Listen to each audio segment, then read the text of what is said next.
wabarakatuh. Waalaikumsalam. Salam sejahtera untuk kita semua. Alhamdulillahirobbilalamin. Puji syukur kita panjatkan kehadiran Allah Subhanahu wa Ta'ala, karena atas izinnya lah kita dapat berkumpul di acara berbagi aksi nyata modul budaya positif ini. Sholawat serta salam tak lupa pula kita haturkan kepada junjungan kita Nabi besar Muhammad Sallallahu Alaihi Wasallam. Semoga kita mendapat syafaat di akhirat kelak. Terima kasih saya ucapkan kepada Kak telah meluangkan waktunya untuk berbagi aksi nyata pengalaman belajar saya di Pendidikan Guru Penggerak Angkatan 5 Kabupaten Lombok Tengah, Provinsi Nusa Tenggara Barat. Untuk lebih berkahnya acara kita pagi ini, kita buka dulu ya dengan bersama-sama membaca basmalah. Bismillahirrahmanirrahim. Budaya positif. Mungkin teman-teman pernah mendengar kata budaya positif. Budaya positif ini adalah kebiasaan-kebiasaan sehari-hari yang kita terapkan di lingkungan kita bertujuan untuk mencapai nilai-nilai kebajikan.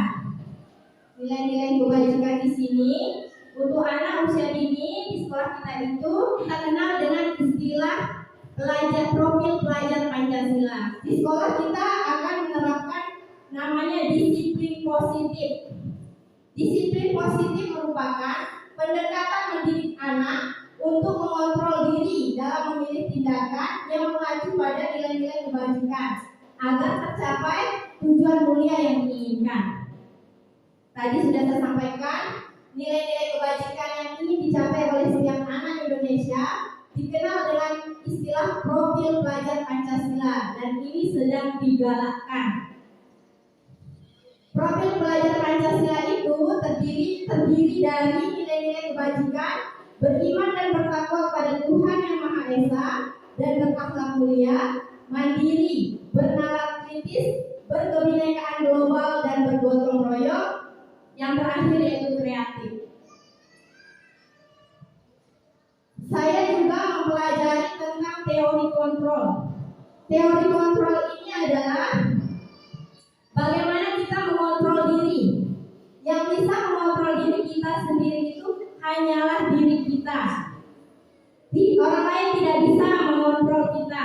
Hanya diri kita lah yang mengontrol diri kita berdasarkan nilai-nilai kebajikan yang kita percayai dan kita yakini. Selanjutnya saya juga mempelajari tentang teori motivasi, hukuman dan penghargaan. Motivasi perilaku manusia. Ada 3 jenis motivasi yang mendukung perilaku kita.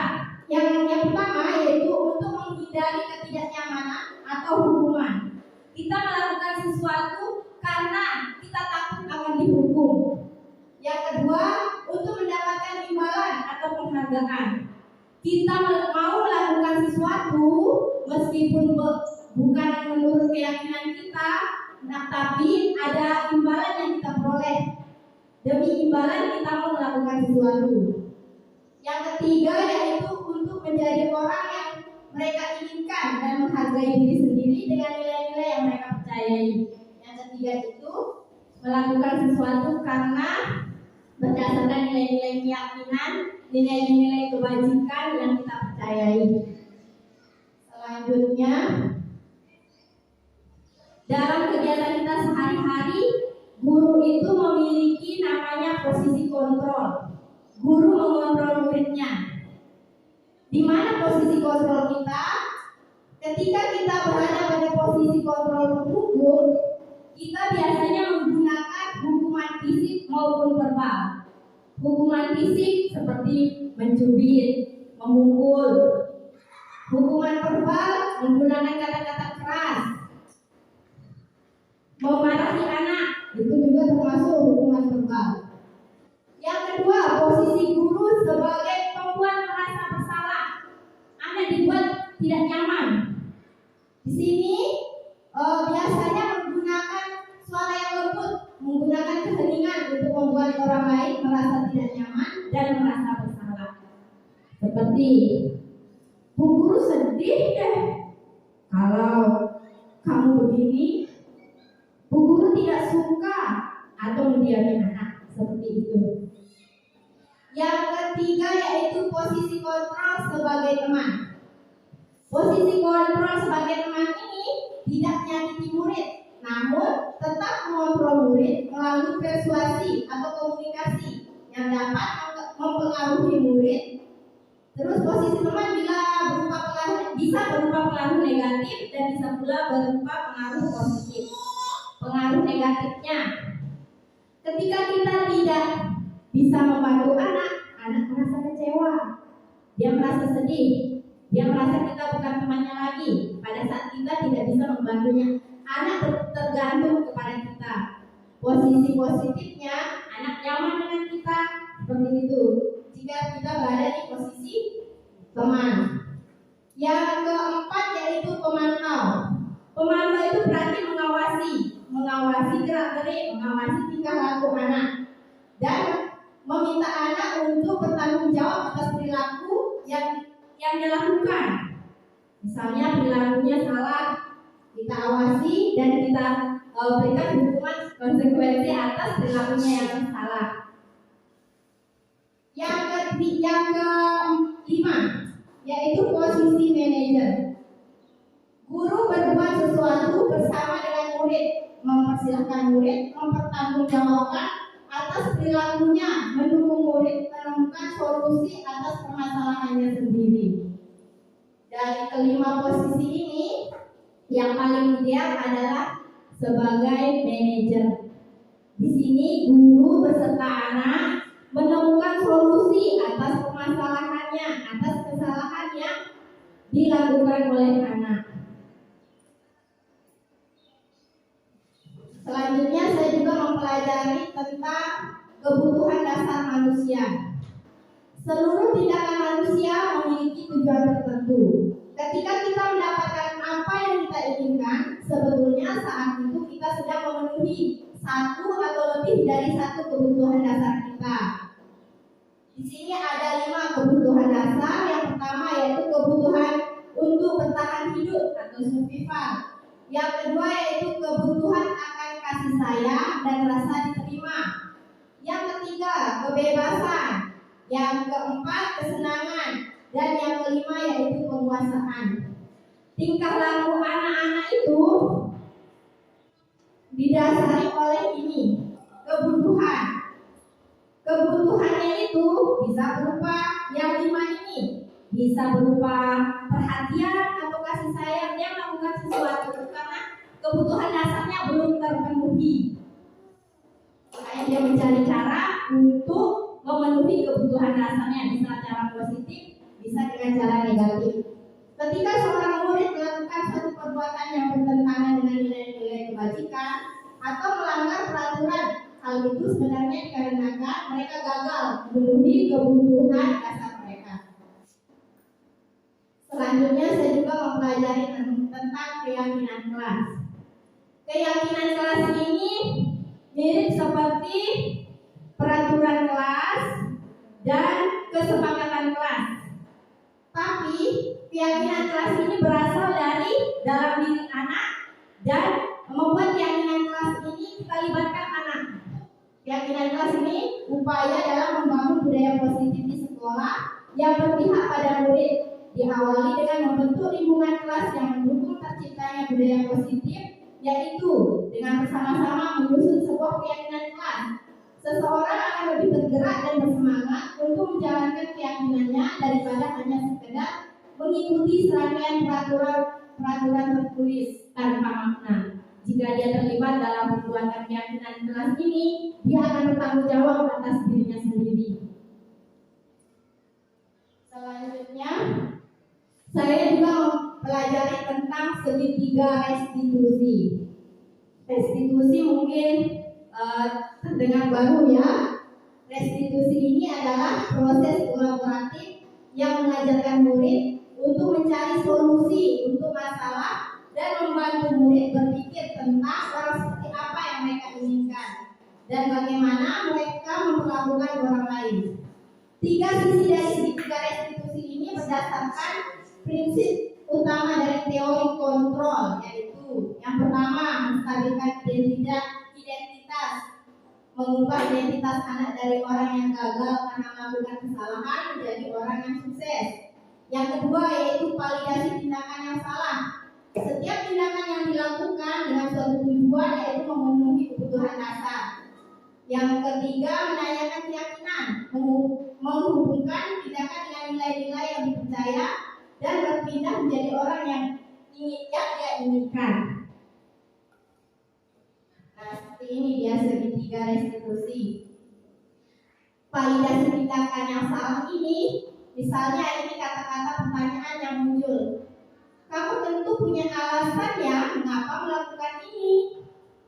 Terus yang kedua contohnya, adakah cara yang lebih efektif untuk mendapatkan apa yang kamu butuhkan? Itu posisi validasi tindakan yang salah. Yang menanyakan keyakinan kelas apa yang telah kita sepakati. Terus ini juga contoh keduanya, kamu ingin menjadi orang yang seperti apa? Ini adalah pertanyaan-pertanyaan yang muncul ketika kita menanyakan keyakinan. Yang menstabilkan identitas, setiap orang pasti pernah melakukan kesalahan. Kita bisa menyelesaikan ini. Bisa juga dengan kalimat, Bu Guru juga pernah melakukan kesalahan seperti itu. Bu Guru tidak mencari siapa yang salah, siapa yang benar. Tapi mari kita bersama-sama menyelesaikan masalah ini. Seperti itu yang segitiga restitusi. Baiklah, akan saya putarkan contoh pengalaman saya dalam menerapkan segitiga restitusi. Selamat siang, Pak.